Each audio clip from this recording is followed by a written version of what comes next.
Coach's Corner is brought to you by Carilion Clinic Sports Medicine, getting you back in the game. Welcome into another edition of the Carilion Clinic Coach's Corner. With Dan Bremner, I'm Brian Gardner, and Dan, a very good game on Saturday, the only game of the week. Got to be some good feelings rolling into this week's practice, right? Absolutely, and everybody's focused on that one game, which was huge. It was great for our guys, but really that's a culmination of 2 to 3 weeks of slowly turning this thing. All aspects kind of came together on Saturday for us. Yeah, a lot of people, of course, since that was at home and it was the win, and of course the week prior, the game that was very well played at home was a loss, might turn to this and see this is maybe the turning point, but you see it as a little bit earlier in the last couple weeks ago, right? I do. I mean, there's always things that contribute to it, but our guys have been playing better and better hockey for the last 3-4 games.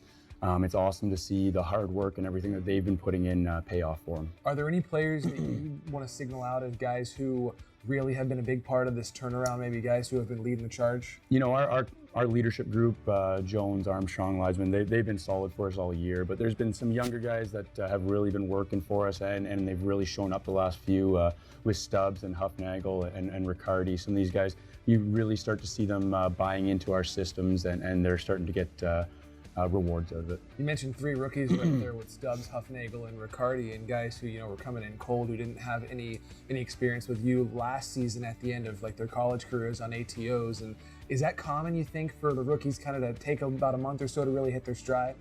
It's different for everybody. The demands on the details and habits, I don't think a lot of the college kids see at their college level.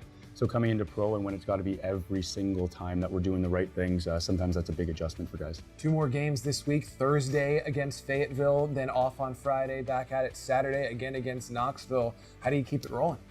That's a lot of what me and Jamie have been talking about through the weekend, kind of our strategy coming into this. And I thought we had a great practice today, some flow and everything, and going into tomorrow and Wednesday, it's going to be more structure, getting prepared for those 2 teams that we know well. Finally, you just mentioned him, Jimmy McGinn in town, Dogs owner, who's been working with you as your assistant coach really for the last week plus. How's that helped? Yeah, you can't even put a value on that. It's too big. Having a guy with the experience and the reputation of Jamie McGinn helping us out is incredible. The biggest thing that's helped is I think we have a very similar point of view when it comes to the game on systems and what wins and what is successful. But then when you take his experience and kind of adjust some things and add in some new drills, it was so visible on Saturday, seeing the buy-in when you have a guy with the experience of Jamie saying the same things that I've been saying. And when it's coming from somebody of that status, obviously it lit a fire under our guys' butts, and they were going on Saturday. We're hoping for more of the same this week with a couple of games, Thursday and Saturday. Dan, thanks for joining us on the Carilion Clinic Coach's Corner.